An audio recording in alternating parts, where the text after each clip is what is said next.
Кутмандуу кечиңиздер менен музыка сүйүүчүлөр, ардактуу теле көрүүчүлөр, улуттук 1 канал жана музыка телеканалында сиздер күткөн, сиздер сүйгөн биздин сахна теле долбоору кайрадан экранда. Биздин сахна вокалдык долбоору 5-чыгарылыш. Ардактуу теле көрүүчүлөр, сиздер менен экран алдында жүз көрүшүп атканыбызга кубанычтабыз. Саламатсыздарбы? Бул конкурстун шарттары менен дагы бир ирет эсиңиздерге салып тааныштыра кетели. Бул чыгарылышта бизде 2 насаатчыбыз жана алардын командасында 5 катышуучу бар. Дал ушул катышуучуларга Калстар тобу дагы өз баасын берет. Жана сүйүктүү көрүүчү, сиз дагы четте калбастан өзүңүзгө жаккан конкурсантка mgolos.com сайтына кирип добушуңузду берсеңиз болот. Ар бир чыгарылышта өзүнүн тапшырмасы, өзүнүн темасы болот. Бүгүнкү 5-чыгарылыштын темасы би менен коштолгон ырлар. Демек, биздин конкурсанттар бүгүн чыгарма аткарып, ал менен биргеликте бийле би өнөрүн көрсөтүшөт. Андыктан ар бир конкурсантка ийгиликтерди каалайбыз. Ооба, чындыгында ар бир насатчынын дагы ар бир талапкердин да эмгеги ополтодой. Чындыгында азыр ушул сахнага чыгаардын алдында алардын толкундоолорун жеткирүү кыйын, бирок ошондой болсо дагы биз чын жүрөктөн ийгилик каалайбыз. Аларга сиз өзүңүздүн колдооңузду албетте добуштар аркылуу берсеңиз болот. mgolos.com сайтында бир жума бою бизде добуш берип жүргөн. Дал ушул добуш берүүнүн жыйынтыгы азыр сиздин назарыңыздарда.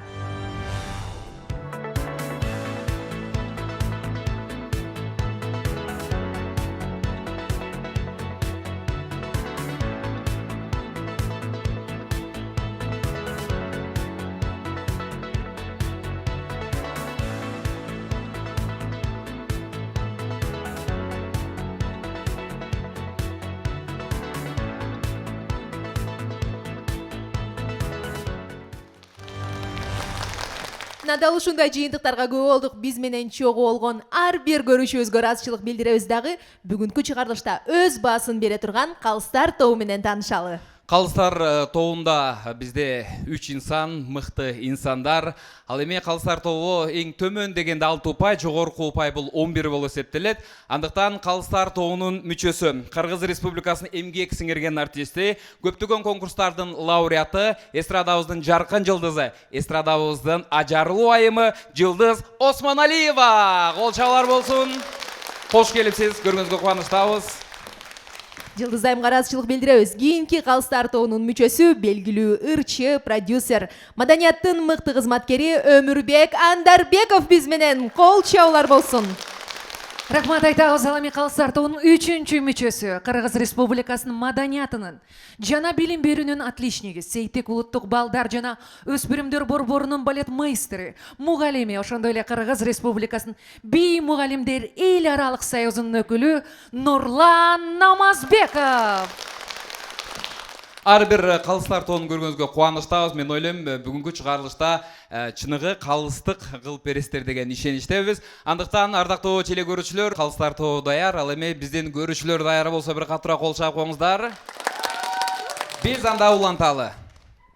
Бардыгыбыз даяр, Алиман дагы даяр, 2-чи студия дагы даяр. Дал ушул 2-чи студиядан конкурсанттарыбыздын эмоциясын сиздерге түзмө-түз жеткирген Алиманды биз кол чабуулардын коштоосунда узатып жиберели. Анда 2-чи студиядан көрүшкөнчө.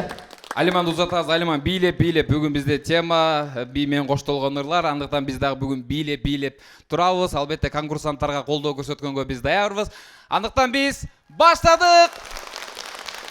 Биздин сахна вокалдык долбоорунун 1-чи конкурсантын чакырып алууга уруксат этиңиздер. 1-чи тайпада Кыргыз Республикасынын эл артисти Гүлсинат Суранчиева эжекебиздин командасынан кимди чакырабыз?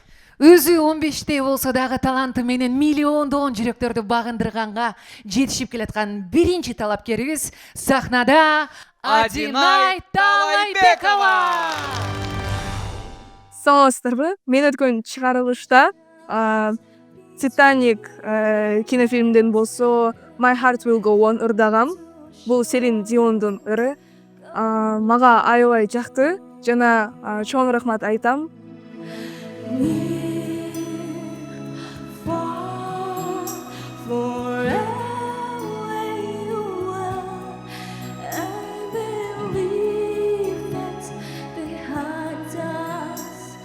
Ал эми бүгүн би менен коштолгон ырлардан болсо, менин сүйүктүү ырчым бул Дуа Липа. Анын репертуарынан болсо Training Season деген ырды тандаганбыз.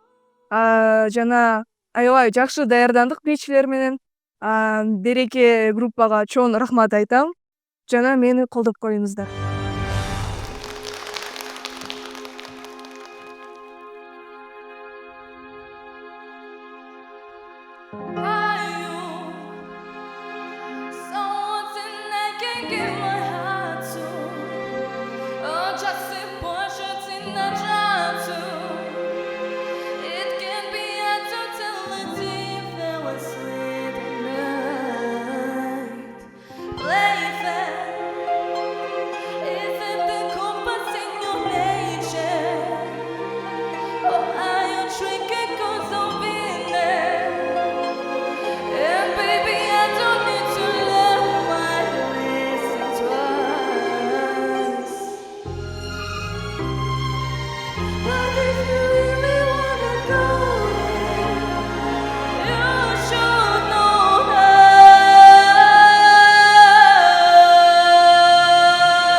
Динай Талайбекова. Браво, браво. Ең мықты аткаруу, ең мықты би. Ооба, чындыгында сынакты биринчилерден болуп чыгуу кыйын болсо керек. Баары жакшы элеби Динай? Жакшы. Канчалык деңгээлдер даялык дедиңиз? Мага аябай жакты бүгүнкү аткарганым. Эми калыстар тобуна канчалык деңгээлде жакканын чогуу ушул жерден биргеликте байкайлы. Ооба, биринчилерден болуп Жылдыз Осмоналиева келиңиз. Өзүңүздүн оюңуз менен бөлүшүп өтсөңүз, аткаруу кандай болду? Саламатсыздар, абдан мыкты. Бүт жагынан хореография, вокал, потенциал абдан чоң деп ойлойм. Келечекте мындай чоң ырчы биздин Кыргызстанды дүңгүрөткөн аткаруучу болот дегенге ишенем. Рахмат сизге, Динай. Ал эми би боюнча Нурлан мырза кандай бийлешти? Би жагы жактыбы сизге? Саламатсыңар баарыңар.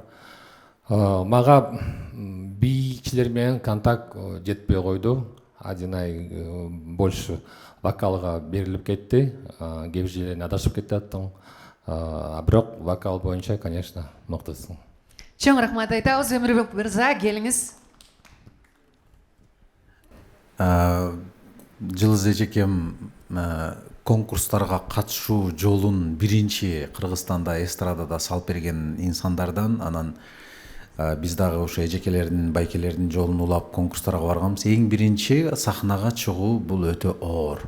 Бул мындай моралдуу жактан дагы, психологиялык жактан дагы, бирок ошого карабастан Адинай өзүңдү аябай жакшы алып барып, аябай мындай эр жүрөктүк менен сахнага чыгып өзүңдү жакшы көрсөтө алдың деп ойлойм. Анан Нурлан мырза замечание кылды, бул туура замечание. Буну деген мындай көңүлгө албаш керек. Биз баарыбыз түшүнүп атсак керек, даярданууга өтө аз убакыт болгондуктан, бирок ошол аз убакыттын ичинде ушундай жакшы көрсөткүч менимче жакшы ийгилик. Мен сиздин чыгармачылыгыңызга ийгилик гана каалайм. Сонун болду. Чоң рахмат. Анда Адинай Талайбекова коюлган упайлар менен таанышып өтөлү. 10, 11 жана 11 деген Браво, баллар. колчалар болсун. Колчалар. Чоң рахмат. Ардактуу көрөрмандар, эске салсак, Адинай болгону 15 жашта, андыктан өзүңүздүн добушумду берем десеңиз, mgolas.com сайтына кирсеңиз болот. Бир жума бою добуштарды кабыл алабыз. Анда биз улантабыз. Адинай Талайбекова кандай эмоцияда болуп атканын бардыгы чогуу биргеликте экинчи студиядан көрөбүз. Алиман, сөз сизде.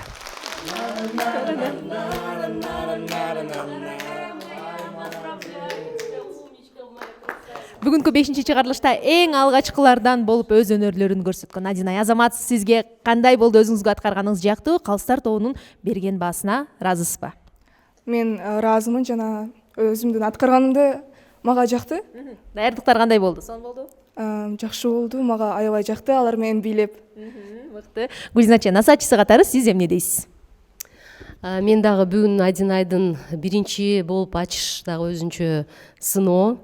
Бирок ошондой сыноолордон өткөн үчүн булар таңшалып жакшы келечекте артисттер болот деген үмүттөбүз. Анан ошол эле кезде бирок бул хореография элементтери менен тур болгонго байланыштуу булур Адинайга берген чыгармам чынында аябай оор да. Аягынан, башынан аягына чейин токтобой проигрышы жок. Эс алганга убакыт жок да. Всё время дыхание менен бийлеп ырдаш керек. Бирок ошого карабастан Адинай менимче аябай сонун өзүн көрсөттү. Бийине деле мен 11 коймокмун. Ошон үчүн прошу судить не строго, уважаемый жюри. Сизге ыраазычылык билдиребиз. Адинай Азаматсыз, анда эмесе бардыгыбыз дагы бир рет кол чабуулар менен кезекти биринчи студияга берели. Чоң рахмат айтабыз. Адинай жана насаатчысынын оюнуга алдык. Ал эми биздин сахна долбоорунун 5-чи чыгарылышта экинчи катышуучубузду чакырып алууга даярбыз. Экинчи катышуу бул экинчи тайпадагы конкурсат Эркин Мерканов мырзабыздын командасынан.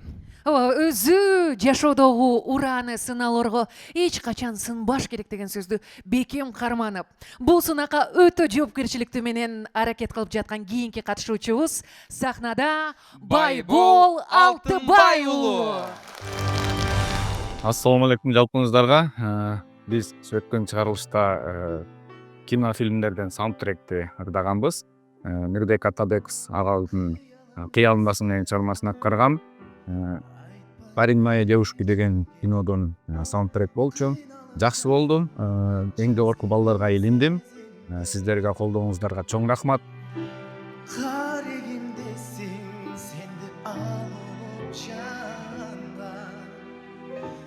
Бүгүн Кудай буйруса би элементтер аралашкан ырлардан ырдайбыз. Курал Чокоев агабыздын Көкбөр аттуу чыгармасын тандап алгам. Би элементтери боюнча айта кетсем эч кандай кыйынчылык деле болгон жок, мага сезилген жок. Бийчи кыздарга чоң ыраазычылык билдирем. Алар дагы аябай жакшы үйрөтүштү мага. Мен дагы жакшы өздөштүрүп кеттим десем болот. Аябай сон Кудай буйруса даярдыкта кылып кетиңиздер.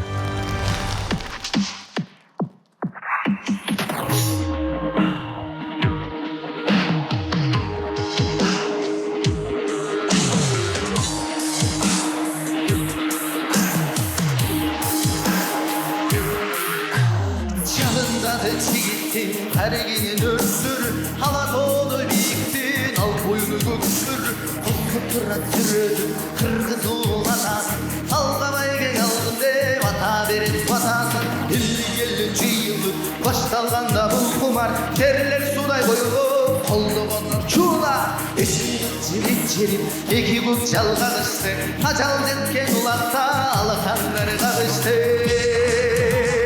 Alda çigitler atırlar külüktür Taygazandı toltura tarut olgan dilektir Kara buluşun kara düş Kupburdu kana düş Bu paylardı kubuydu Bulağındı sala düş Bu paylardı kubuydu Bulağındı sala düş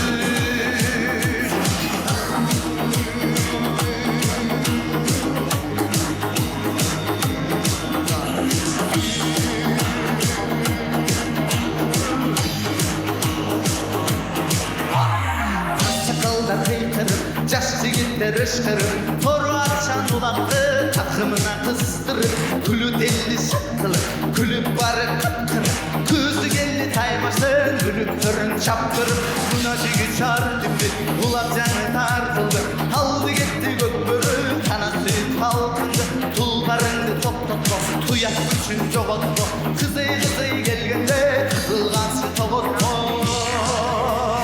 Alda çigitler atırlar külüktür Taygazandı toldıra tarut olgan dilektir Kara buluşun kara düş kökbürgü kana düş Bu baylardı kubuydu bulağındı sala düş Bu baylardı kubuydu bulağındı sala düş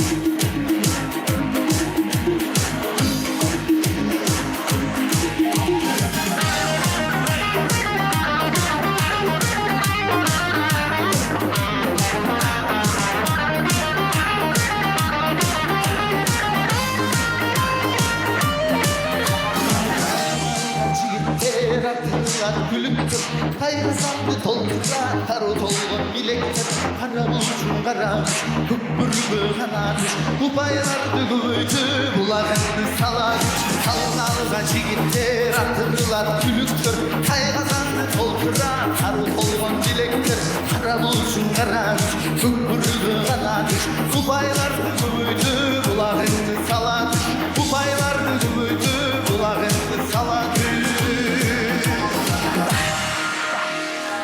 Байбол Алтыбай улу кол чапкоңуздар. Эң мыкты жандуу үндүн аткаруусунда чыгарма аткарып, ал менен биргеликте бийлөө бул да бир оор түйшүк десем жаңылышпайм. Андыктан Байболго бир катыраак кол чалар болсун. Азаматсыз, азаматсыз. Мен ушул убакта дароо Нурлан мырзага микрофон сунгум келип турган учуру башталгандан аягына чейин бийледи. Кандай болду? Мага абдан жакты. Байбол кээ бир жерлерде даже вокалды унутуп кетип калды. Бийге берилип кетип атты да. Мага жакты. Чоң рахмат айтабыз. Келиңиз Жылдыз айым. Жакшынакай абдан аракеттениптирсиз Байбол. Дагы кичине жетишпей атат вокал жактан. Думаю дагы эми буюрса баары болот дегендей эмкиде. Чоң рахмат айтабыз. Байбол мырза, чыныгы патриот экениңиз ушул чыгармада аябай чагырылды. Себеби энди жөн эле ырда бийлеш бул бирок мындай жүрөгү күйүп турганы көрүндү да. Ырдагы мыкты экен, Тебет аяндан сонун экен, бийиңиз мага да жакты. Айтор бир манасчы чыгып манас айтып аткандай бир элес болду. Кудайым сизди колдосун, ушундай сизде патриот жигиттер көп болсун. Анда калыстар тоон упайы менен таанышабыз. 11 10 11 Байбол Алтыбай улга коюлган баалар болду. Биз сизди кол чабуулардын коштоосунда экинчи студияга узатабыз. Экинчи студияга узатабыз. Азыр сезимдер менен биргеликте бөлүшөт. Андыктан экинчи студияга кезекти беребиз. Алиман, сөз сизде. Байбол Алтыбай уулу эң жогорку упайлар менен биздин экинчи студияга келе жатат. Келиңиз, ортого туруп алыңыз. Куттуктайбыз сизди, өзүңүзгө жарашкан сонун форма, мыкты аткаруу болду. Бийлөө сиз үчүн кыйынчылык жараткан жокпу? Чоң рахмат. Жок, бийлөө кыйынчылык жараткан жок, анткени өзүм бийге аябай кызыккандыктан бичи кыздар дагы айтып атышты, бат үйрөнүп атасыз, азаматсыз деп. Ошонун күч кубат алып кайра. Азаматсыз. Эркин байке, сиз эмне дейсиз? Даярдануу учурунда кандай болду? Убакыт аябай ушул этапка көп берилди, 1 ай берилди. Анткени бул эртеден кечке эле бийлеп атты. Жумушунда дагы иштеп жүргөн жеринде бийлеп, кечинде жатканда саат 3 саат түнкүсүн туруп алып да бийлеп мага немелерин ыртып атты. Мына этот результат деген ушул бул. Жакшы. Поздравляйте. Демек, мыкты даярдыктын жыйынтыгы дагы мыкты болду. Куттуктайбыз сизди. Кезекти 1-чи студияга берели. Чоң рахмат айтабыз, ардактуу көрөрман. Эгерде сиз биздин сахна долбоорунун алкагында бай болгу өз упайымды берем десеңиз, mgolas.com сайтына баш багып упайыңызды узатсаңыз болот. Ооба, азыр кезекте биринчи тайпага беребиз. Гүлжинат Суранчиева айымдын командасына кезек келип жетти. Ооба, кийинки талапкерибиз өзү 7 жаштан баштап музыкага аралашып баштаган экен жана ошондой эле өзүн сулуу, пунктуалдуу жана таланттуу деп сүрөттөп келген кийинки биздин таланттуу катышуучубуз сахнада Элнур Токтоноев. Кол чабуулар болсун. Салам жалпы достор. Милиса 4-чү турубузда саундтрек ырларын ырдаганбыз. Мен Марсель Асымитов агабыздын Бул өмүрдө деген чыгармасын аткардым. Бул саундтрек Побег из аула деген казакча жакшы комедийный кинонун саундтреги. Баары сонун болду, баары жакшы болду. Өзүм көңүлүмө толду, купулума толду. Калыстар тобу да жакшы упайларды койду. Мен абдан ыраазымын. Чоң рахмат.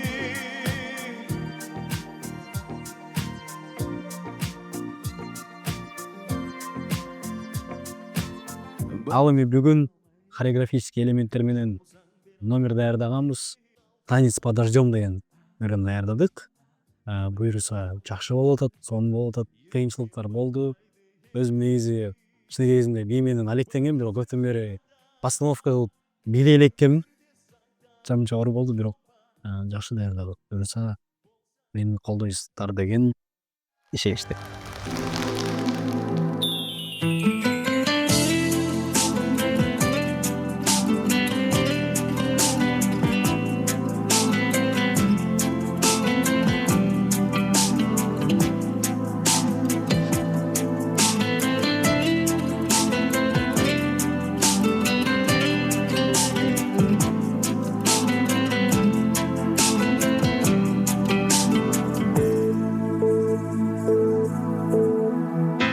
В небе проплывают облака высоко,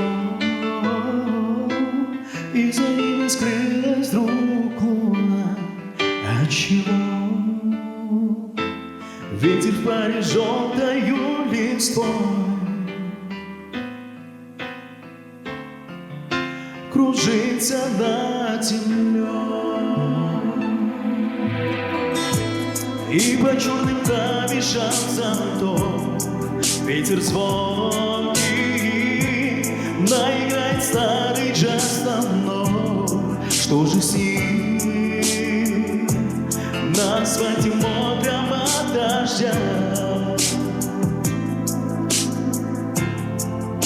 танцуешь ты одна. Танец под дождем, только мы вдвоем под одним танцуем зонтом. Танец под дождем, и пока сейчас эта музыка звучит для нас. Мокрые от слез, может до дождя, не забыть мне эти глаза. Танец под дождем, не напомнит грусть, наиграю я осенний блюз. Все осталось где-то позади, далеко. Наши разошлись с тобой пути. Отчего?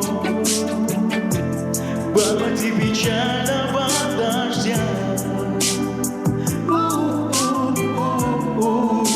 танцуешь ты одна. Танец под дождем, только мы вдвоем под одним танцуем зонтом. Танец под дождем, и пока сейчас эта музыка звучит для нас. Мокрые от слез, может до дождя, не забыть мне эти глаза. Танец под дождем, не напомнит грусть, где играю я осенний блюз.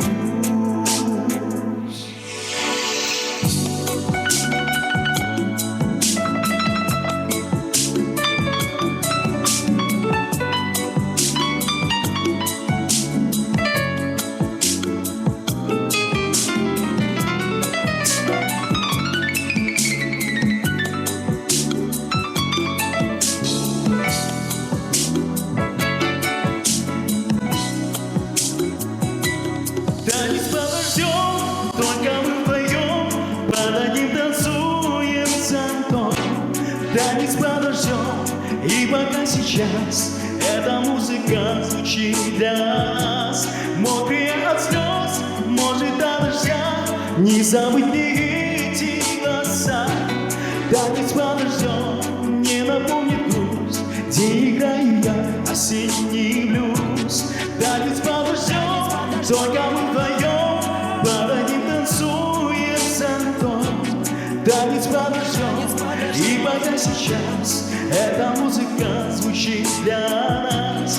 Мокрые от слез, может до дождя, не забыть мне эти голоса. Танец подождем, не напомнит грусть, где играю я осенний блюз.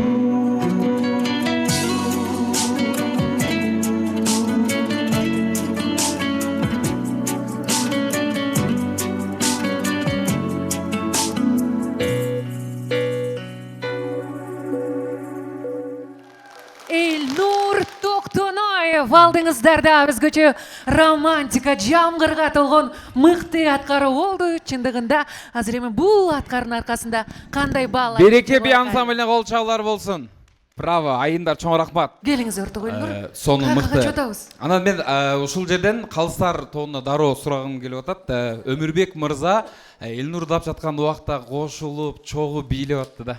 Ушу сезимдериңизди сурайынчы сизден. Келиңиз. Чыгарым өз жагабы же Эльнур аткарган чыгарма жактыбы? өзү мындай экен, бир жакшы чыгарманы жакшы бирөө аткарса, сенин 10 жылкы 20 жылкы мурунку ушул ыр менен элестериң кайрадан сен көз алдыңа кайталанып келгендей сезимдер келет. Ошого мен ушу бүт конкурсанттарга деги эле бүт жаш ырчыларга бир кеңешим бар да, эгерде бирөөнүн ырын ырдай турган болсоңор, эң кеми ошол ырчы даярдагыла, колдон келсе андан да жакшы ырдагыла деп. Ал эми Эльнур мырза бүгүн ушундай сонун аткарды. Мен эгер көзүм жумсам, Батырхан Шухенов ырдып аткандай болду. Башында кичине толкундоо менен баштадың, бирок анан кийин Батырхан Шухенов биздин Эркин Мукашев байкебиздин ырын ырдып аткандай элес болду. Азаматсың, эң сонун. Вау, сонун сөздөр айтылды. Келиңиздер, кол чаап колдоп турабыз. Мен деле көзүмдү жууп, баягы Эркин Мукашев жаш кезиндеги очки кийип алып чыкчу чачы да окшош экен. Абдан кызыктуу болду. Номер мага абдан жакты. Вокал жактан кичине дагы заниматься этиш керек. Потенциалыңыз чоң экен, жакшынакай, этот тенор такой чистый. Ни одной нотки дегендейчи, вот мимо. Номер стильный, постановка шикарная, номер прям сохранить надо. Я ж прям думаю, надо приглашать на выступление, да? Вот для нас, для нашего поколения это прям подарок был. Чоң рахмат. Браво, кол чабуулар болсун. Нурлан мырза, келиңиз. Эми бүгүн чыгарылышта көпчүлүк бий боюнча сизден гана сурайбыз. Кандай бийледи? Эми мага танец под дождем болгон жок. Бичилер чыкты, зонтик жан жабатты, бирок проигрышта ошо бичи кыз менен бийлеп, бир-эки движение эмес, а полностью бир бийлеп эме болсок, бир композиция минутная, секунда болсо, может быть, было бы хорошо. Мне не хватило подачи. Демек бийдин аздыгы. Вокал боюнча сөз жок. Ардактуу көрөрмандар, эми Эльнурга коюлган калыстар тоонун бааларына өтсөк. 10, 11 жана 11. Кол чабуулар болсун. Чоң рахмат. Эльнур Токтоноев болду. Чоң рахмат айтып, кол чабуулар менен экинчи студияга узатабыз. Ардактуу көрөрман, эгерде сиз дагы өз упайыңызды Эльнурга берем десеңиз, mgolas.com сайтына киргенди унутпаңыз. Кезек экинчи студияда кесиптеш Алиман, сөз сизде. Эльнур Токтоноев келе жатат. Ортого келиңиз.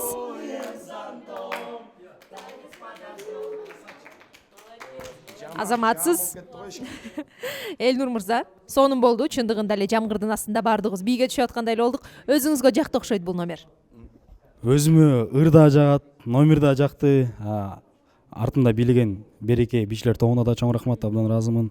Мени үйрөтүп, мага көрсөтүп. Күз натыйжеме да рахмат. Ушуларды айтканда Элнур эми иштейли. Образ бериш керек, танец подождем кылыш керек. Бул сүйүү, романтика деп ошол романтический, орусча айтканда моменттерди көрсөткөн күз натыйжем болду. Сизге да чоң рахмат. Гүлзначе, бул ырды кандайча таңдадыңыздар? Элнур мырза өзү айтып калдыбы? Ооба, Элнур өзү айтты бул ырды. Анан бул ыр чынында абдан баардыгыбыз сүйгөн Батырхан Шукеновдун репертуарынан, анан ушунчалык көп адамдардын жашоосунда, жеке жашоосунда ушул ыр менен байланыштуу бир романтикалык бир кандайдыр бир окуясы бар да. Анан ошон үчүн мен дагы колдоп, чынында Элнур бүгүн ушунчалык үнүң жанды, номер мындай биз эми сен өзүңдү эми Кудай буйрса телевизордон көрөсүң, мындай сыртынан караганда ушунчалык кооз номер болду. Зонтиктер менен бийчилер аркаңда, сен алдыда ушунчалык көркөм бир өзүнчө мындай эргүү алчу, эс алчу, ушунчалык купунуң толчу номер болду. Менимче ошон үчүн сени чын дилимден куттуктайм. Алга, Элнур. Бардыгыбыз Элнур мырзаны куттуктайлы дагы кол чабуулар менен кезекти биринчи студияга берели.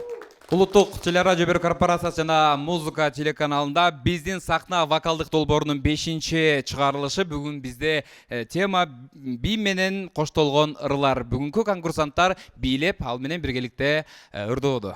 Азыр бизде болсо кийинки катышуучубуз дагы ушул сахнага чыгып өз талантын көргөзүүгө даяр. Эркин Мерканов агабыздын тайпасындагы назиги, сулуусу, жаша, иште жана ийгилик жарат деген уранды бекем кармаган кийинки талапкер сахнада Айдана Сатындиева.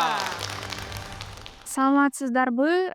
Мен өткөнкү чыгарылышта 31 июня деген кинофильмдин ичиндеги «Ищу тебя» деген саундтректи аткарган болчумун.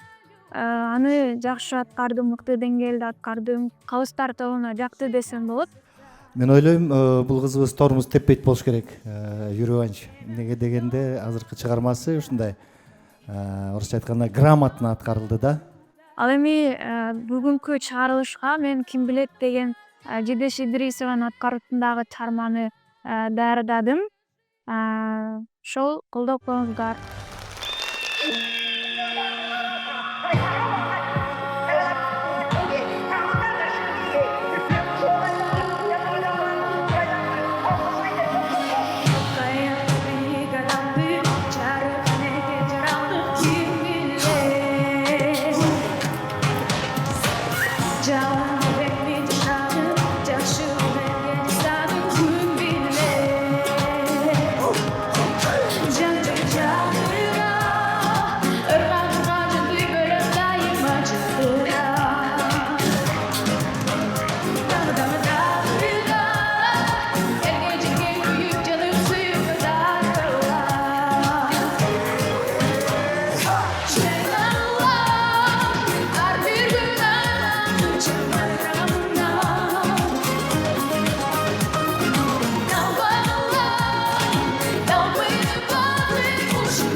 Canım sözümde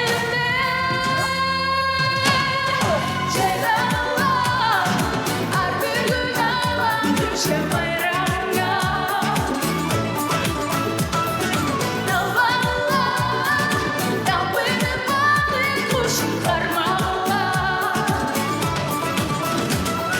Ceylanla Her bir gün ağlam düşem bayrağına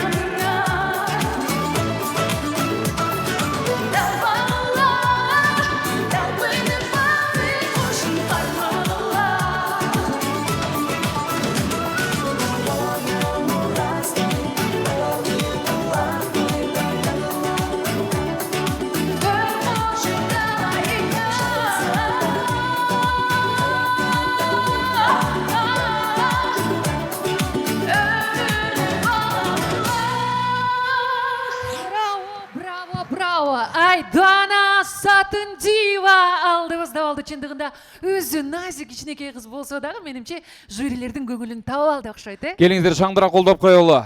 Биз уккан ким билет чыгармасы бул эл аралык сынактарда аткарылып жүргөн чыгарма. Анан бул чыгармада аткаруу абдан оор болсо керек, Кыйын эле болду? Кыйын эле болду. Азыр калыстар тобунан сурап көрөбүз. Жылдыз айым, сиздин оюңуз аткаруу кандай болду? Абдан оор чыгармачылыкты тандап-турсуз. Бирок эми эгер баа койсом где-то 4-төй исполнение, потому что немножко не хватает характера, да? Характера. Вот резкость нужна. Она очень нежная. Но тем не менее, рахмат сизге. Чоң рахмат айтабыз. Өмүрбек мырза, келиңиз. Айдана азаматсыз, Жылдыз эжеке айткандай, бул чынында оор чыгарма. Мисалы ушуну аткарган ошо Жидеш өзү ушул ырды ырдап бүткөндөн кийин бир 5-10 мүнөт эс алат да. Болбосо Жидешти билесиңер, аябай мындай энергичный, аябай күчтүү ырдаган мыкты айым. Ошондуктан сиздин аракетиңизге ыраазыбыз. Ушундай оор ырды тандаганыңызга карабай, өзүңүздүн бүт мүмкүнчүлүгүңүздү көрсөткөнүңүзгө азаматсыз деп мен. Чоң рахмат. Ыраазычылык билдиребиз. Турлан мырза, келиңиз, сөз сизде. Айдан азаматсың, шаңдуу болду. Эми эжелериң айтып кеткендей, оор сложный ырды тандап алып турсуң. А так молодец. Браво, колчалар болсун. Бирок Айдана, негизинде вокалдык сынак болгондуктан бул ким билет чыгармасы чын айтканда вокалды көрсөтө турган чыгарма. Калыстар тобудагы растап өттү аны эң кыйын чыгарма деп. Сиз азаматсыз, колчалар болсун. Анда Айдан айымга коюлган упайлары менен таанышып өтөбүз. 10 жана 10. Айдана Сатындиева болду. Чоң рахмат айтабыз. Кол чабуулардын коштоосунда экинчи студия сизди күтөт. Ардактуу көрөрмандар, Айданага болгон упайларыңызды mgolos.com сайтында бергенди унутпаңыз. Анда кезек экинчи студияда. Алиман, сөз сизде. Бардыгыбыз кол чабуулар менен тосо болбайлыбы? Сонун мыкты номер аткарып берген бизге. Айдана азаматсыз. Чындыгында ырыңыз шаңдуу, өзүңүз ырдап секирип кошо бийлеп дагы жаттыңыз. Кандай болду, кыйын болгон жокпу сизге? Мен мурунда бийлеп ырдап көрбөгөндүктөн мага кыйын эле болду. Негизи биринчи жолу ырдап бийлеп көрдүм. Ошол жакшы эле экен, жактыбы? Негизи машыкса болот, негизи болот. Андан кийин демек көбүрөөк машыгыш керек. Эркин байке, сиз эмне дейсиз? Калыстар тобунун берген баасына, оюна кошуласызбы? Мен алар ушул көргөн немесин берди да, они показали. В принципе, она нормально, хорошо выступила. Жюри тоже дала те оценки, которые считает нужным. Ура! Анда бардыгыбыз сонун ушундай маанай менен, эмоциялар менен кезекти биринчи студияга берип, кийинки конкурсанттардын талантына күбө болгонго даярбыз. Ардактуу телекөрүүчүлөр, сиздер көрүп жаткан биздин сахна вокалдык долбоору бүгүнкү конкурсанттар бийлеп, ал менен чогуу ырдоодо. Албетте конкурсанттарга кичине кыйын оор болууда, анткени жаңыдан чыгармачылыкты баштап, сахнага чыгып, бир заматта ырдап, бир заматта бийлөө дагы бул абдан кыйын болот. Андыктан сиздер да биздин талапкерлерди колдоп, коштоп упайларыңызды бергенден талбаңыздар, а биз болсо улантабыз кийинки ушул сахнага чыга турган катышуучубуз 7 жаштан баштап эле ушул музыка дүйнөсүнө аралашып келет. Болгондо дагы ушул 7 жаштан баштап кайда гана барса жанында болуп колдоп жүргөн эң негизги жашоодогу эң негизги адамы апасы. Бүгүн дагы ушул студияда ар бир биздин чыгарылышта биз менен апасына алгач кол чаап коелу. Апаларыңыз ардайым бар болсын. Албетте бул балага деген апанын колдоосу өтө маанилүү болот. Андыктан байелге биз дагы игиликтерди каалайбыз. Анда биринчи тайпада катышуучубуз Байел Маннасов. Баарыңыздарга салам. Өткөнкү турженде айта кетсек, кинофильмден ырлар туру болду. Көкбөрүн ырдап, көкбөрүгө даярдык болуп, өз натыйжа менен даярдап, буюрса колдон келген аракетти көргөздүк. Мен өзүмдү аткаруум жөнүндө айта кетсем, баары мындай идеалдуу болду деп айта албайм, бирок колдон келген аракетти кылдым. Калыстар тобу берген балдарына ыраазымын. Өзүм бир аз катачылык болуп сүрдөп, эми сахна сүрүү дегендей сүрдөп бир аз өзүм оюмдагыдай кыла албай койдум. Тизгин алда кайратың таштодой, жүрөгү сагып маш ботой, көкөй кезде жан дил алса, көкүрөк жазбай тизгин алда. Бүгүн бизде хореографиянын коштоосундагы ыр менен тур болот. Эми айта кетсек, бүгүн Гүлзинат эже экөөбүз Алексей Чумаковдун «Зачем тебе любовь моя» деген ырын тандап, ошого даярданып, бий даярдап ага, анан кандай бий даярдайбыз деп ойлонуп, анан Гүлзинат эже экөөбүз бир чечимге келип, отдельно да бийлей турган болдук. Артыбызда бийчилер, анан артында мен дагы чыгып өзүнчө бийлеп, анткени хореографияны көргөзүш керек болду. Ошол үчүн эң биринчиден айта кетсем, Гүлзинат эжеге чоң рахмат. Жакшы даярдандык, мен жакшы даярдап, анан Береке бий ансамблына дагы ыраазычылык билдирем. Жакшы результат көргөзгөнгө аракет кылабыз эми, колдон келишинче. Сиздерден суранарым, мени колдоп коюңуздар.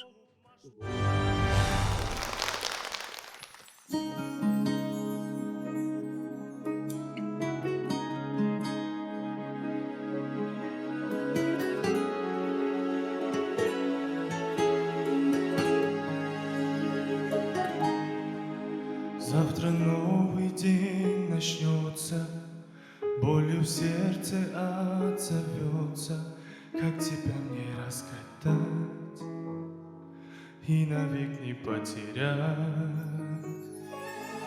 Сотый раз понять пытаюсь, прав не прав, но снова каюсь.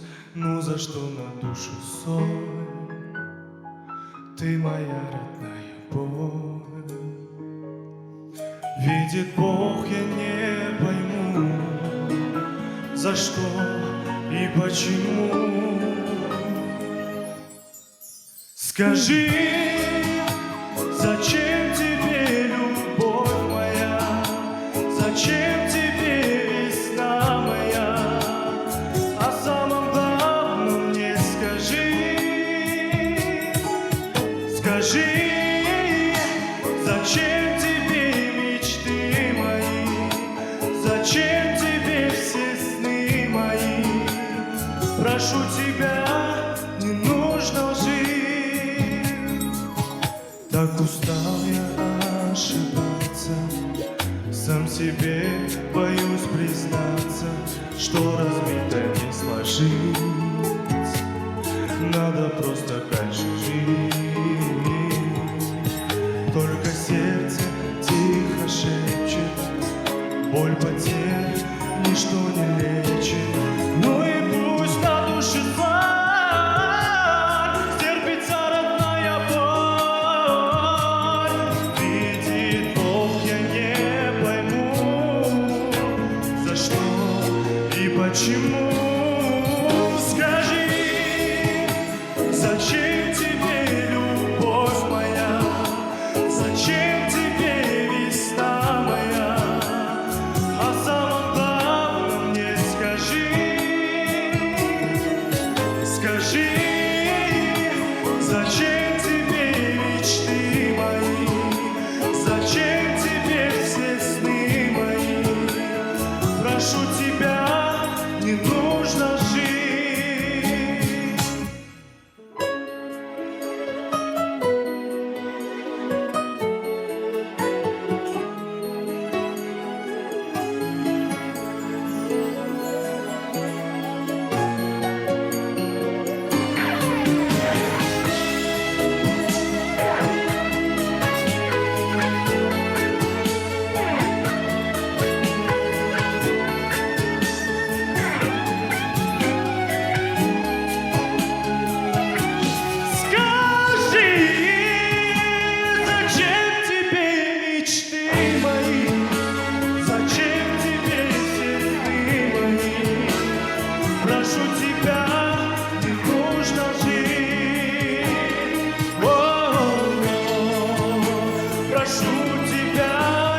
Манасов алдыңыздарда өзгөчө жан дүйнөгө жакын, романтикага толгон бул музыкалык номер үчүн кол чабууларда аябаңыздар. Чоң рахмат, азаматсыз Байел мырза. Анда мен дароо сөздү Жылдыз Айымга бергим келип отурат. Сиздин оюңуз. Биринчиден айткым келет, вот 100% это харизма, замечательная харизма. Вокала немножко не хватает, и может быть даже не тот материал подобрали. Но я бы сказала, это, знаете, хороший такой материал для продюсеров. Из вас можно сделать очень красивую звезду, просто поработать надо. И вам надо работать. Вот чувствуется у вас вот есть какая-то вот внутренняя неуверенность или нежелание. Потому что если мы хотим работать на сцене, мы должны отдаваться полностью на 1000%. Это вам скажет любой артист. Рахмат сизге, удачи вам. Келиңиз Нурлан мырза. Нурлан мырза. Мага баары жакты. На данный момент мен үчүн один из лучших номеров этой программе. Би боюнчабы? Би боюнча. Бийлеген боюнча. Полностью контакт болду, биштер менен контакт болду, химия болду. Чоң рахмат. Өмүрбек мырза.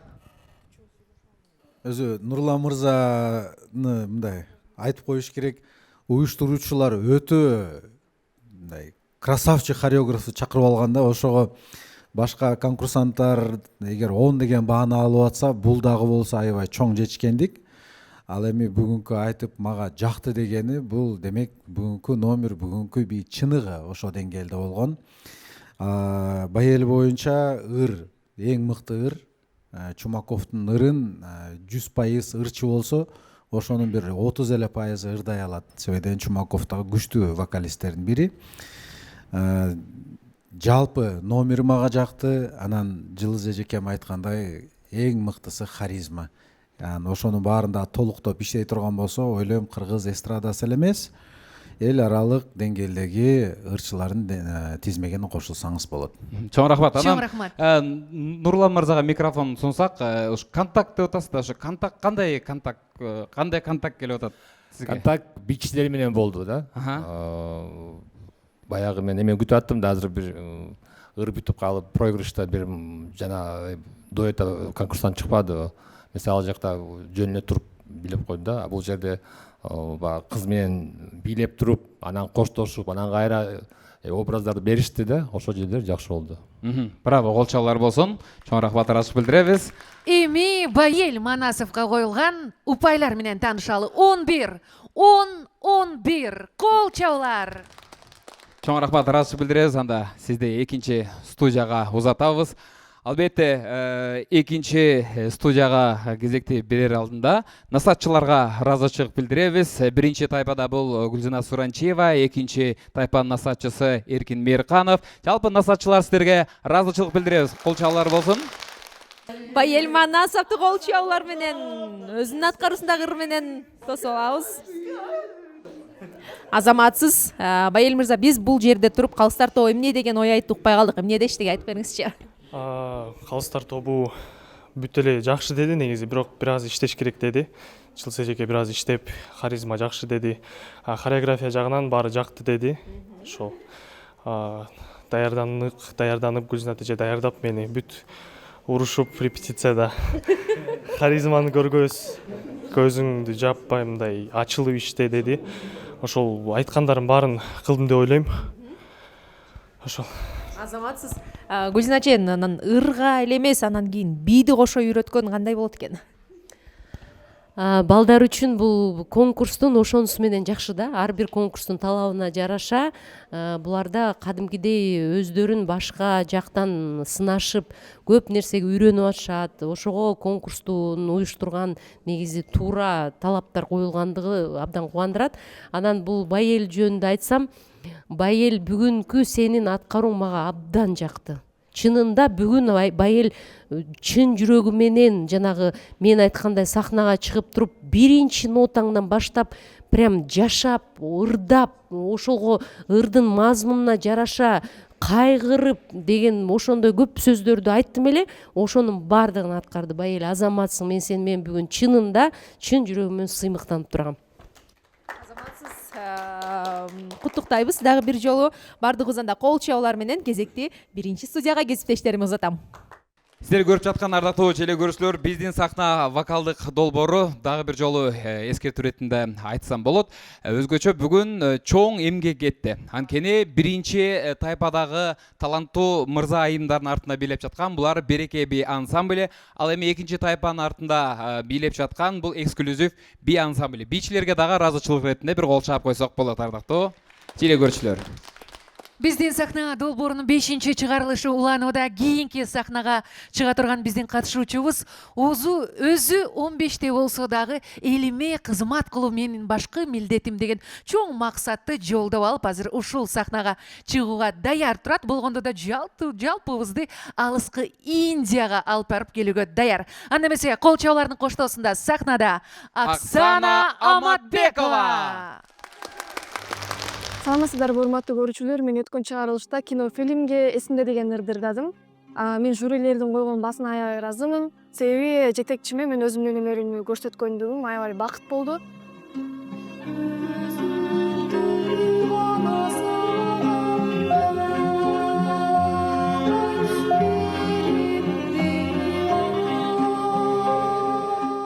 Ал эми кийинки чыгарылышка мен бий менен ырдай турган чыгарылышка Хатуба деген ырды даярдап атам.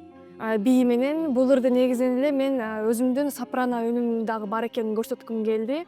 Ошол себептен Хатуба ырды тандадым. Мени колдоп коюңуздар.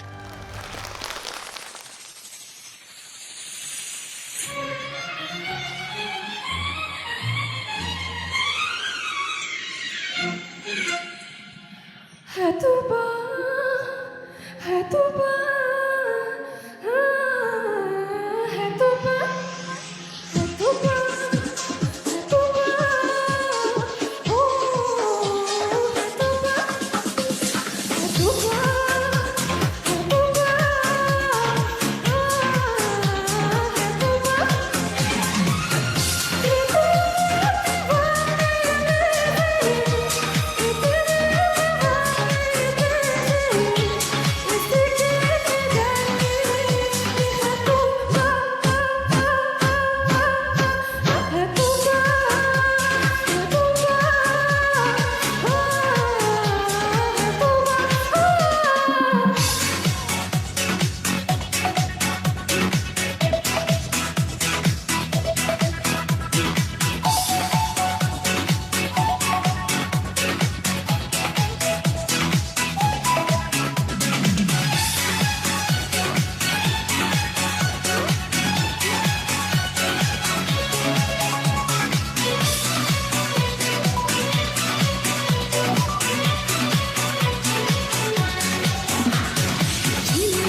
Оксана Аматбекова алдыңыздарда болды. Өзгөчө жагымдуу чыгармамен жалпыбызга бир ысык энергия тартылады окшойт, чарчаган жокпузбу? Чынында бийлеп туруп ырдап эме кылган башкача болот экен.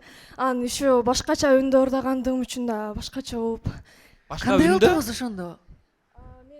Мен мындай эстрадный эмес, мен операда биринчи курста окуйм азыр. Ошого байланыштуу мындай опера катары өзүмдүн ушул жагымда көрсөтөйүн деп ушул ырды тандагам. Ошо. Браво, браво, келиңиздер, кол чап. Коштоп туралы, чоң рахмат, ыраазычылык билдиребиз. Анда Өмүрбек мырза, сөз сизде.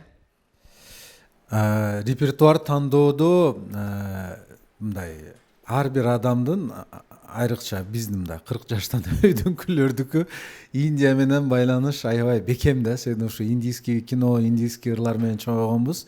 Анан ошого костюмуңардагы, ошо бийлегениңер дагы бүт аракетиңерди мен өтө бийик бааладым. Бирок жанагынтип ырдын бул попури сыяктуу болду да. Ошо 3 түрлүү ыр болуп, 3 түрлүү мындай вокальный подход болгон үчүн сизге оор болду деп эсептейм. Бирок ошонусуна карабай бүт аракетиңизди бийик бааладым, азаматсыз. Чоң рахмат, ыраазычылык билдиребиз. Жылдыз айым, келиңиз. Рахмат. Оксана. Кичине бул конкурстук чыгарма эмес да. Бирок ошого карабай бул дагы абдан оор. Тем более бизде Индия ырларын көптөр аткара албайт. Сизде аябай жакшынакай мындай яркий сопрано экен үнүңүз. Буюрса консерваторияда окуп атасызбы? Буюрса биздин ушу чоң мындай билим алып, мындай абдан биздин классик ырчыбыз болобуз дегенге ишенем. Анан мага эмне жакты, вот микстен вот жанагы кошулганы, фальцет деп коет го. Кошулганыңыз аябай жакшы болот экен да. Бирок сиз аябай бүгүн толкунданып, кичине билинип атты. Ошол так келбегеничи, именно толкунуудан. Мен өз негизи бул ырды өтө шашылыш тандап калдым. Мындай 3 күн калганда бийин дагы, ырын дагы тезирээк даярдаганга туура келди да, ошого сразу эле азыр толкундап да жакшы даярдана албай эле чыктым да.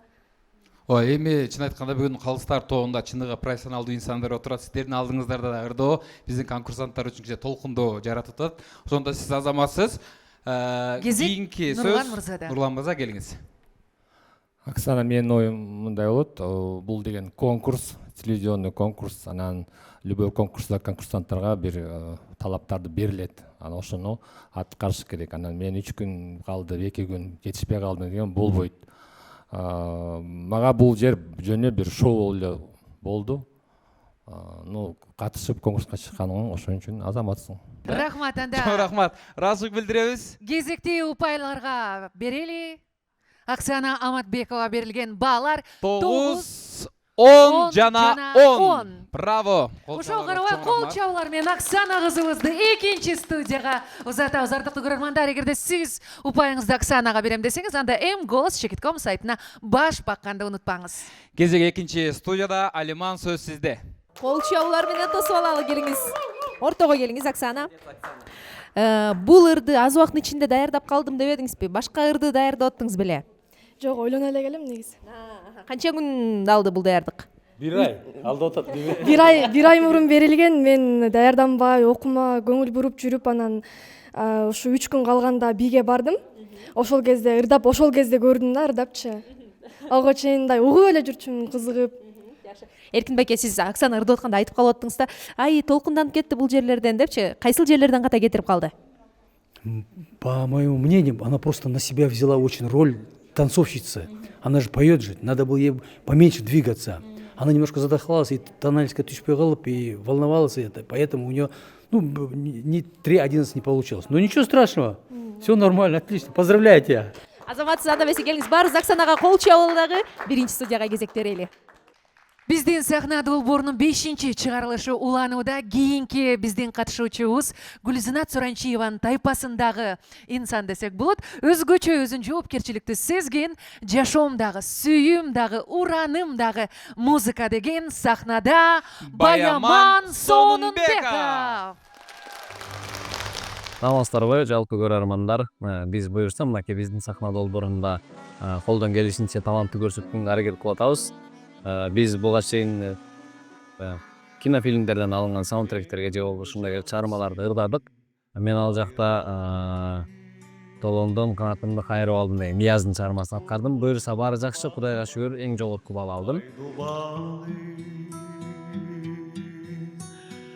Мына бүгүн биз бий менен коштолгон бий элементтери камтылган чыгармаларды аткарабыз.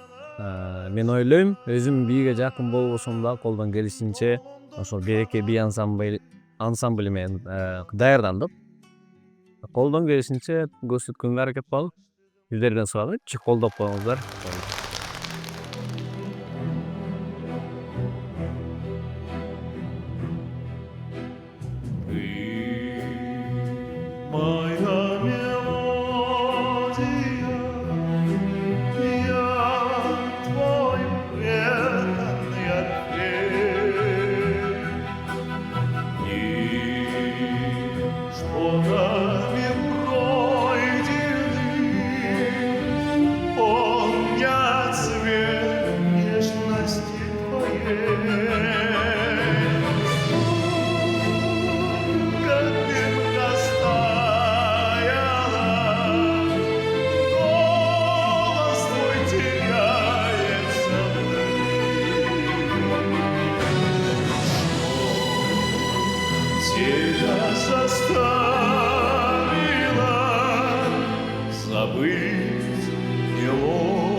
Баяман Сонунбеков, браво. Өзгөчө чыгарма болду окшойт. Ар бир көз караш, ар бир нота, ар бир бий кыймылдары биздин калыстар тобуна канчалык деңгээлде жакканын азыр коюлган баалардан байкайлы. Анда Өмүрбек мырза келиңиз.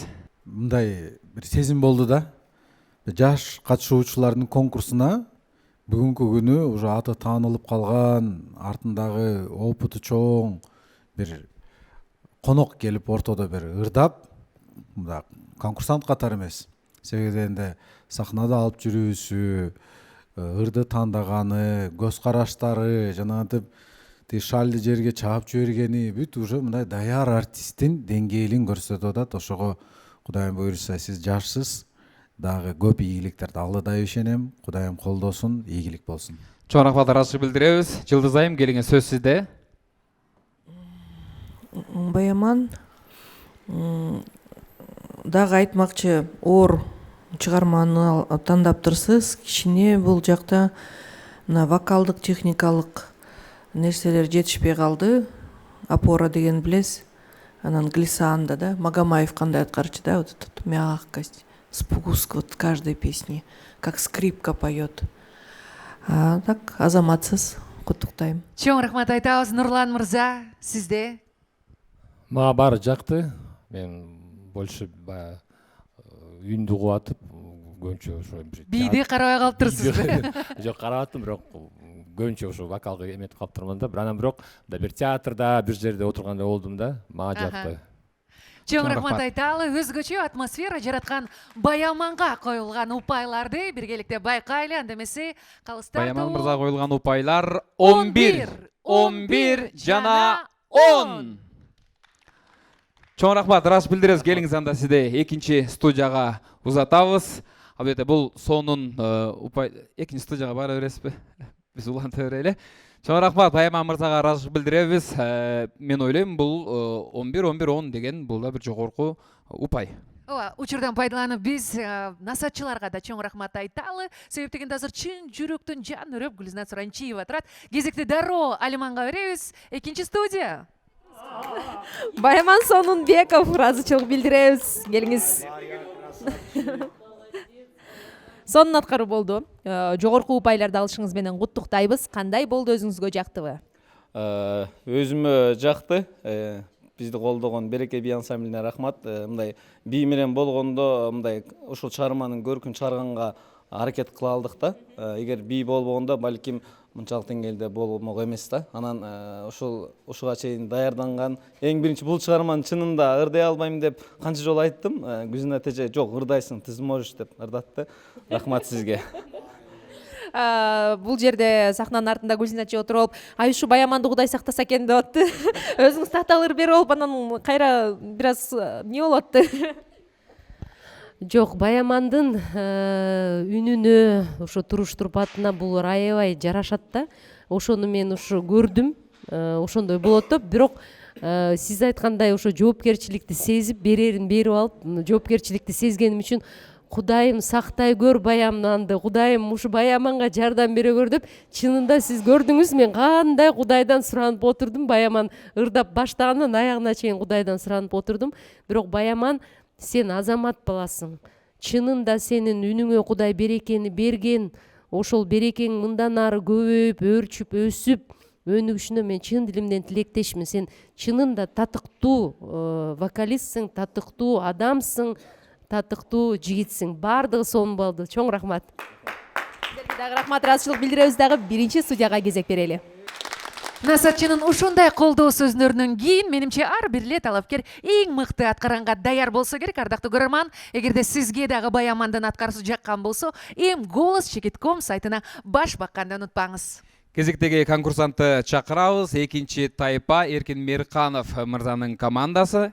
Ооба, бул катышуучубуз ар дайым калыстар тобун өзүнүн позитивдүү образы менен сүйүндүрүп келет. Ал эми бүгүнкү чыгарылышка өзгөчө даярданган экен. Себеп дегенде өзү дагы бийлегенди жакшы көрөт экен. Демек, азыр кол чап, кош топ жан дүйнөбүздү позитивге толтурууга даяр болуңуздар. Сахнада Өмүрбек Айдаров. Саламатсыздарбы, мен баягы эле Өмүрбек Айдаров. Кинофильмден алынган Соранам, жалынам деген Мирбек Атабековдун немесинен алынган.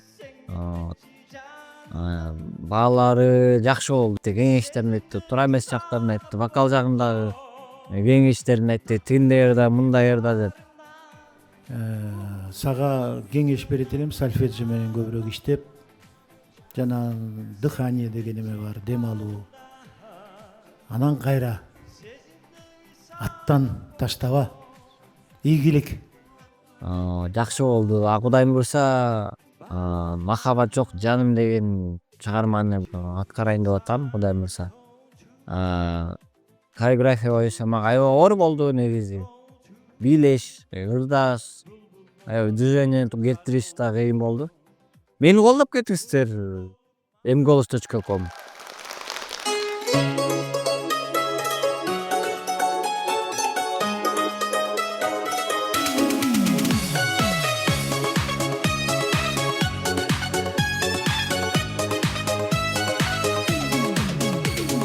Gözlerim buradan taragan, gönlüm seni kalagan, görümde kalsam canına, seni de günde sağınan.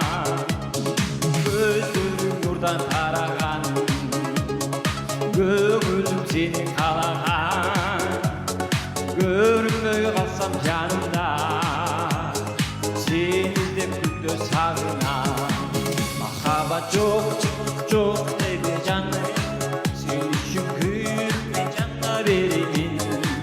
Yürüm çok çok çok bol canım, canına bara bara verelim. Mahabat çok çok çok dedi canım, seni şükür ve canla verelim.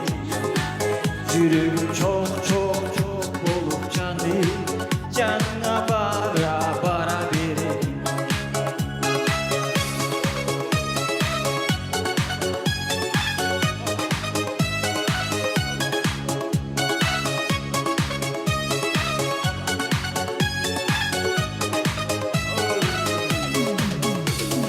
Düşümde görüp özümdü, yüreğimde cuvatan, canımda görgün canadan, özümü kaçan jolugan.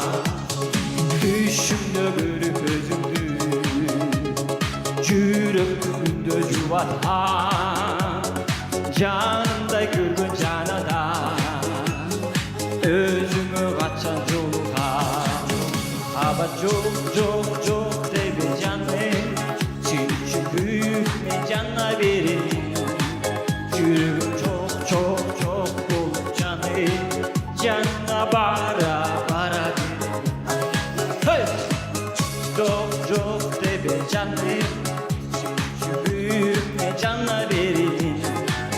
Yüreğim çok çok çok bol canım, canla bara bara verelim.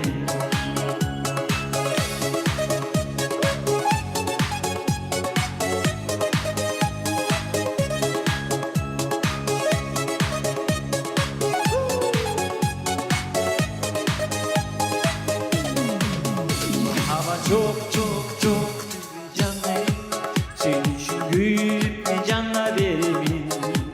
Yüreğim çok çok çok bol canım, canla bara bara verelim. Hava çok çok çok dedi canım, seni şükür ve canla verelim. Yüreğim çok çok çok bol canım, canla bara bara verelim. Өмүрбек Айдаров, кол чабуулар болсун. Браво, браво. Келиңиздер, кол чаап туралы чарчабайбыз. Адаттагыдай көрүп жаткан көрөрмандарга жалпыбызга бир өзгөчө позитив жылмаюу тартуулады окшойт. Эми мунун аркасында кандай деген упайлар, эмне деген сөздөрдү угабыз? Өмүрбек мырза, даярсызбы балага? Менче кесиптеш Өмүрбек мырзанын мындай несі жакты. Мынткен жакты да, мына. Жок. Ушул жерде көбүнчө связка ушул жерде болсо керек. Азыр бир аздан кийин Нура мырзадан сурап көрөм. Ушул жерде связка болушу мүмкүн депчи. Кандай болду? Өзүңүзгө жактыбы? Өзүмө жакты. Эң негизгиси өзүңүзгө жакшы болду. Өзүмө жакшы болду деп койбойсузбу? Анда калыстар тобуна микрофон сунабыз. Нурлан мырза. Нурлан мырза. Өмүрбек Азамат аябай ответственно бийлеп да берди, ырдап да берди, мага жакты. Молодец. Чоң рахмат. Чоң рахмат айтабыз. Жылдайым келиңиз. Сөз сизде. Бул дагы айтмакчы конкурстук чыгарма эмес. Анан тональности дагы низкий алып алыптыр. Вокалдык жагынан үнүн жакшы укпай калдык. бирок аябай жакшынакай бокс муштадыңыз го. Чоң рахмат. Рахмат айталы. Өмүрбек мырза келиңиз. Өмке, азаматсың. Менимче дагы мындай күчтүүрөөк темпи, батыраак бир ыр тандаш керек эле. Мындай болуп атты да, мындай гүлгат болот го, мынтип. Жулкум жиберип тургандай жетпей мындай махаббат жок дегенде жайрак болуп калгандай болду. Сенде энергия көп, ошон үчүн кийинки ырды дагы мындай темптүүрөөк ырды тандашыңды мен каалайт элем. Азаматсың. Чоң рахмат айталы. Эми кезек упайларда Өмүрбекке коюлган. Биргеликте байкайлы.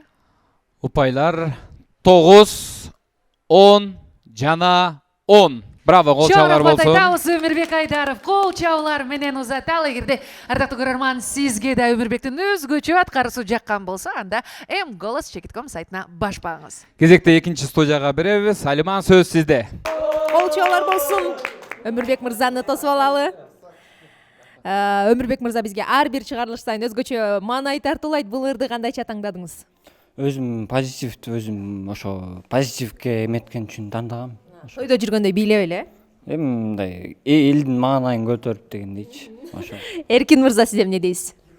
Вообще он зажигалка, вообще өзү чөкпөйт да, өрттөнбөйт да, күйбөйт да, вообще ошо жакшы. И поэтому вот жюри его, в смысле, вот так ценит по-своему. А так он вообще красавчик. Поздравляю тебя. Анан Эркин мырза айтып калды, Өмүрбек мурдагыдай жота ырды отуп деле кыйкырбай калды деп. Эмне болду бүгүн, маанайыңыз жокпу?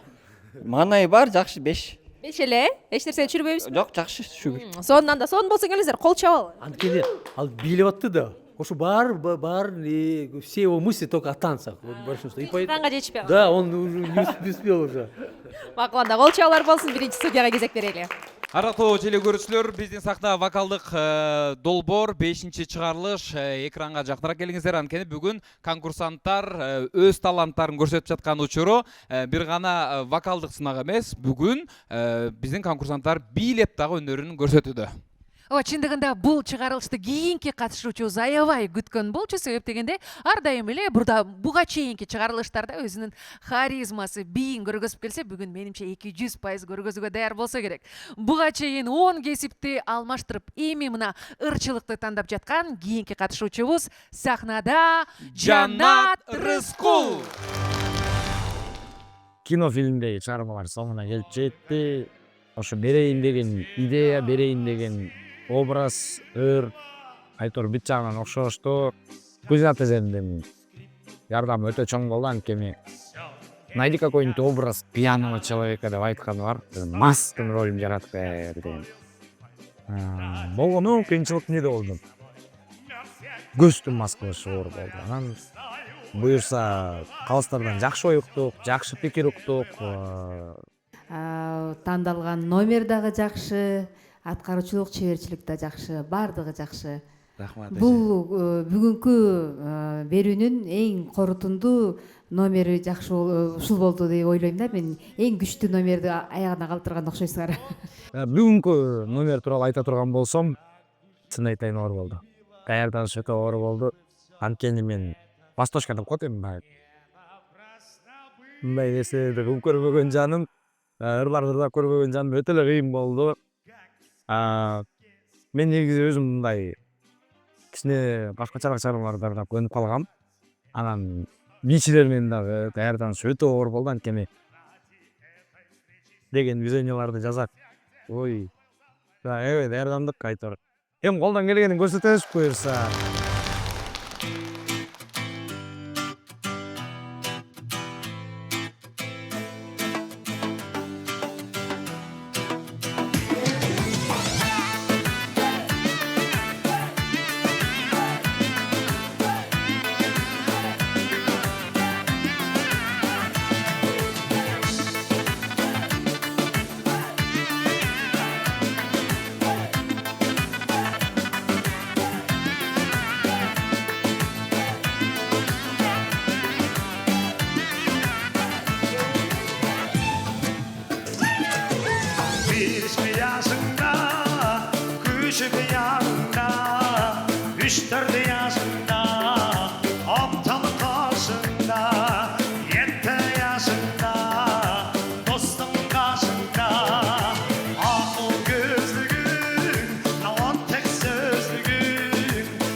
senin şirin sözlüğün, akıl gözlüğün, navattık sözlüğün, köyde uğrardır senin şirin sözlüğün.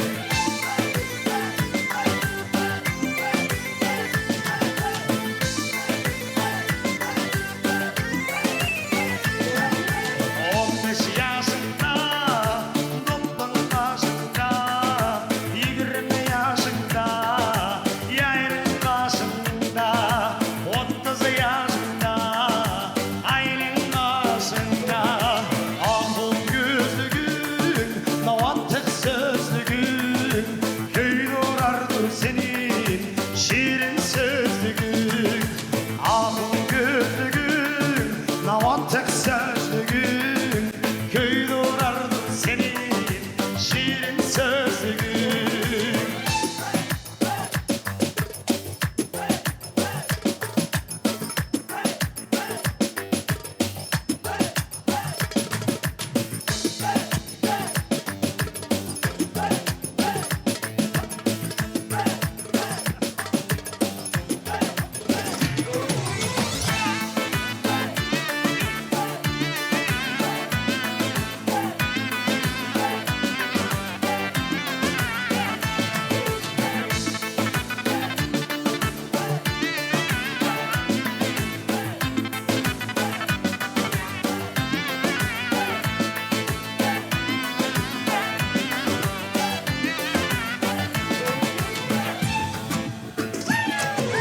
Kırk yaşında, koygu başında, 50 yaşında, nevrem kaşında, 60 yaşında, yastık başında, akıl gözlüğün, avantaj sözlüğün, köyde uğrardır senin şirin sözlüğün, akıl gözlüğün, avantaj sözlüğün, köyde uğrardır senin şirin sözlüğün, köyde uğrardır senin şirin sözlüğün, 70 yaşında,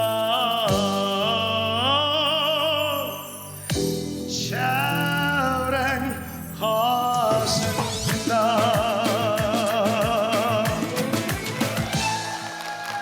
Жанат Рыскул Браво, қолжаулар. браво, Жанат Рыскул алдыңыздарда жалпыбызды чыгыш бии аркылуу баардыгыбызды бийлетти окшойт эми калыстар тобу Жанат мырзага. Ооба, Өмүрбек мырзаны байкап олтурдум, барабандарды уруп колдору менен сонун маанайда олтурдуңуз. Сөз сизде болсун. Жанат эң сонун. Мен ойлойм, адам кайсыл иш менен алек болбосун 100% берилсе ошол көрүнөт да. Ошонун үзүрү дагы болот. Ошондуктан бүгүнкү даярдаган номериңер, кыздар, костюмдар деги баардыгы ойдогудай болду. Жада калса Шухрат Якубов досубузга айтат элем, анын апкытын база турган жигит пайда болуптур деп. Азаматсың. Чоң рахмат айталы. Жылдыз айым. Жаңы номер даярдалынды, аябай яркий. Шоу номер, бүт артисттик жагы да жакшы. Бийлеген да сонун болду укмуштай. Рахмат сизге, өркүнүңүз өсө берсин. Чоң рахмат. Нурлан мырза, сөз сизде. Бүгүнкү Жанат мырза башталганда эле бий менен башталды. Ооба, мага ошонусу баары жакты. 100% конкурстун талабын кылды болуш керек. Сонун сөздөр айтылды. Эми Жанат Рыскулга берилген баалар менен таанышалы. 11 жана 11. Браво, 11 жана 10. Биз сизди куттуктайбыз, Жанат мырза. Экинчи студия чыдамсыздык менен күтөт. Ардактуу көрөрмандар, эске салсак, сиз дагы Жанат мырзанын өзгөчө ырына бийине баа берем десеңиз, Голос.com сайтына кирип добушуңузду калтырганды унутпаңыз. Анда Жанат мырзанын сезимдерин баарыбыз билиш үчүн кезекти экинчи студияга узатабыз. Алиман, сөз сизде. Жанат Рыскул, азаматсыз. Бизде Жанат мырза өзгөчө сонун номер даярдап келипсиңиз, ортого келип алсаңыз болот. Сизди негизи башка номерлерден деле байкачубуз. Бийлеген сизге кыйын деле эмес дей. Эми мен бийлеген боюнча айта кетейин. бала кезде школда окуп жүргөндө ошо бийлегем кичинечи, бирок чыгыш биин эмес, классикалык эмес, мен көчө бийлерин бийлечимин. Хип-хоп, R&B бар го мындай. Анан үйрөнүш кичине оор эле болду. Кыздарга рахмат, айрыкча бизди мен даярдаган ошо Канке айымга, айрыкча Айнур Айдежеге, Береке би ансамблине терең ыраазычылык билдирем. Анан ошонун баарынын үстүндө көзөмөл кылып монтип кармап турган үчүн эжекеме рахмат. Дал ушул чыгыш музыкасын тандап алышыңыздардын себеби? Эми биринчиден чыгыш музыкасы өзүнчө мындай бийге дагы мындай шыктандырат да адамды. Биринчи нотасынан баштап эле жана та дегенде эле өзүңдөн өзүң денең кетет да. Ошону дагы эске алып ушу жанатка ушуну урдайм десем, эже коюңузчу, мен кантип урдайм деп аябай чочуган да сөздүн ачыгычы. Бирок чынында бүгүн менимче аябай сонун номер болду. Жалпы жанаттын эмгекчилдигин, ушунчалык аракетчилдигинин үзүрүнөн мына бүгүн ушундай чоң результатка жеттик. Куттуктайм. Биз анда келиңиз, баарыбыз ынтымактуу ушуларды ырдап туруп биринчи студияга кезек берип жибербейлиби? Акыл көзүгүң, наваттык сөздүгүң.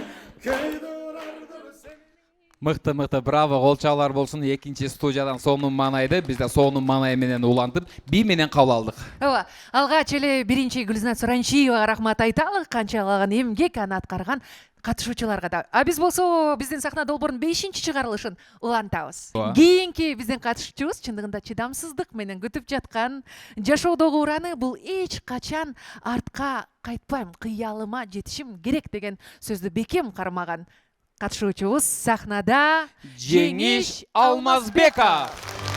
Саламдарыңыздарга, мен кайрадан Алмазбеков Жеңишбек. Кинофильмдерден 1+1 тасмасындагы Буги Wonderland чыгармасын аткаргам.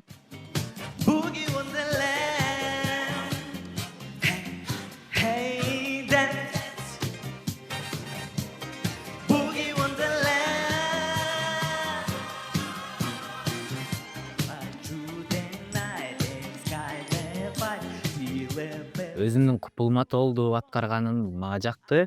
Албетте кемчиликтер болбой койбойт, болду. Ошого жараша дагы ошол калыстардын баасын алдым. Алардын баасына да ыраазымын. Бардыгы мен ойлогондой болду. Эми албетте 3-11 алгым келген, бирок тахнадан өзүм көрсөткөнүмө жараша ошого жараша жакшы эле бал алдым. Ал эми бүгүн болсо би элементтер менен ырдоодо мен Ратмир Шишковдун Милюбиш чыгармасын аткарам. Ал жакта ошол бираз жайрагыр, ал жакта бираз романтичный болгондугу үчүн ошол бийкилер менен чогуу бираз романтично бийлегенге аракет кылабыз.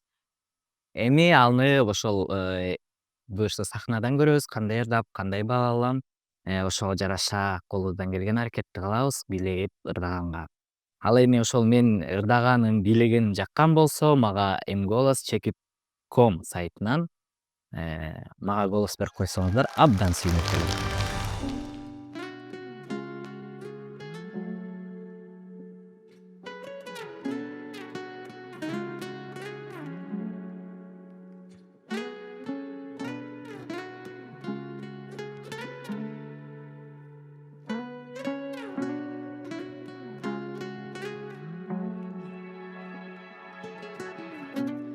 Наш последний закат, как огонь догорел, но о главном сказать я тебе не успел. Одинокий вокзал вдаль меня провожал, и в безликой толпе взгляд любимый я с надеждой искал. Новый день придет, снова без тебя, знает только он, как много значишь для меня. Но истина стара, как мир, насильно мил не будешь. Как жаль, но ты меня не любишь. В перекрестке дорог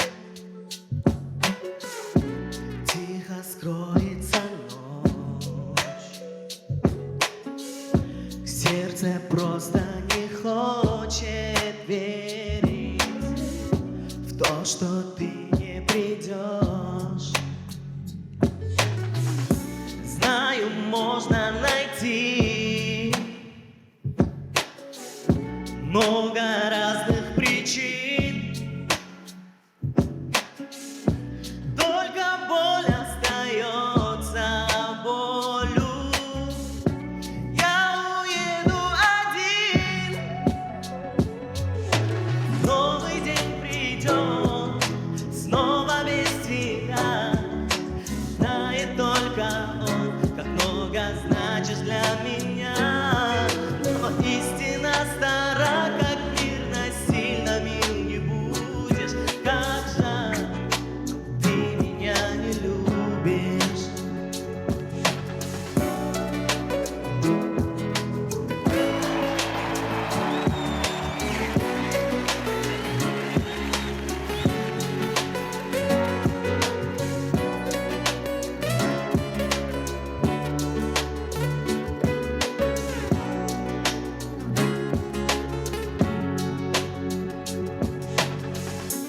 Наш последний закат,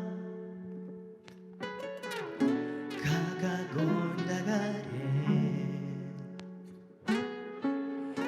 Но о главном сказать я тебе не успел.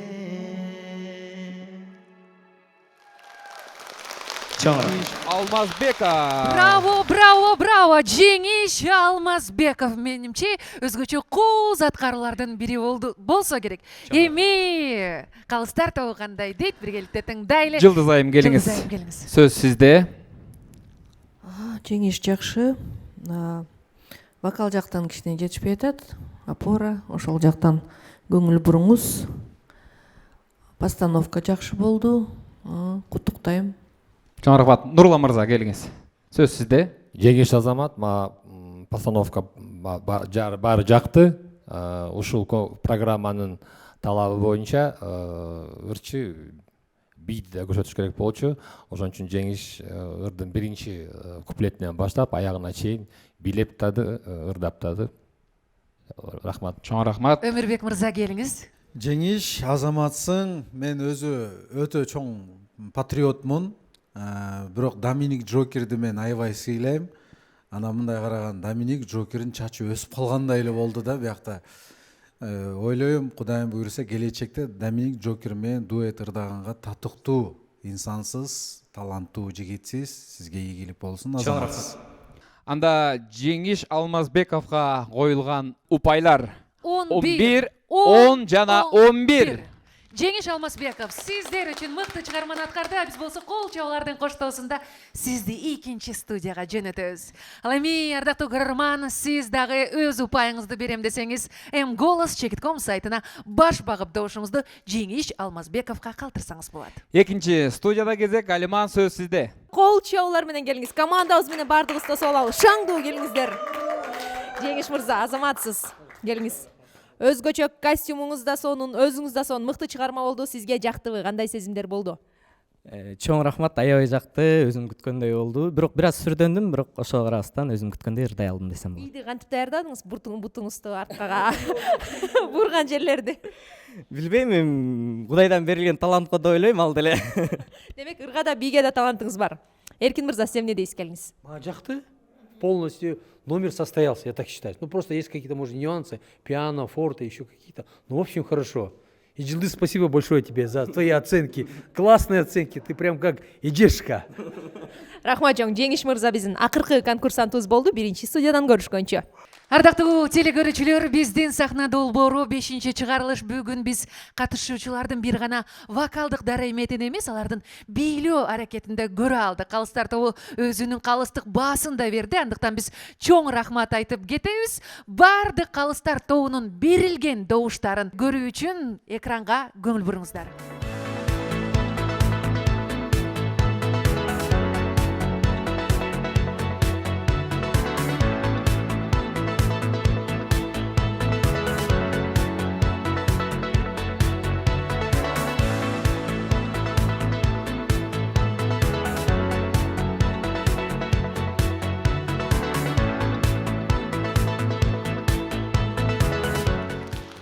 Урматтуу теле көрүүчүлөр, биздин сахна теле долбоору 5-чи чыгарылыш бүгүнкү биздин катышуучуларыбыздын били аракетиндагы ырдоо аракетинде бардыгыбыз көрүп, сизге дагы бизге дагы бул чыгарылыш эсте каларлык болду деген ойдобуз. Ооба, биз менен болгон ар бир көрүүчүгө, катышуучуга жана насаачыларыбызга ыраазычылык билдирүү менен бүгүнкү көрсөтүүбүздү дагы жыйынтыктайбыз. Бирок көрүүчү, бул жыйынтык соңу эмес, бул жыйынтыкты сиз дагы өзгөртсөңүз болот. Ал үчүн mgolos.com сайтына кирип, өзүңүзгө жаккан катышуучуга добушуңузду берип өтүңүз. Биздин сахна вокалдык долбоорунун 5-чи чыгарылышы аягына келип жетти. Бүгүнкү чыгарылышта Айзада, Алиман жана ошондой эле мен Руслан болдум. Сиздер менен коштошпойбуз. Кайрадан кийинки эфирден көрүшкөнгө чейин сак саламатта калыңыздар.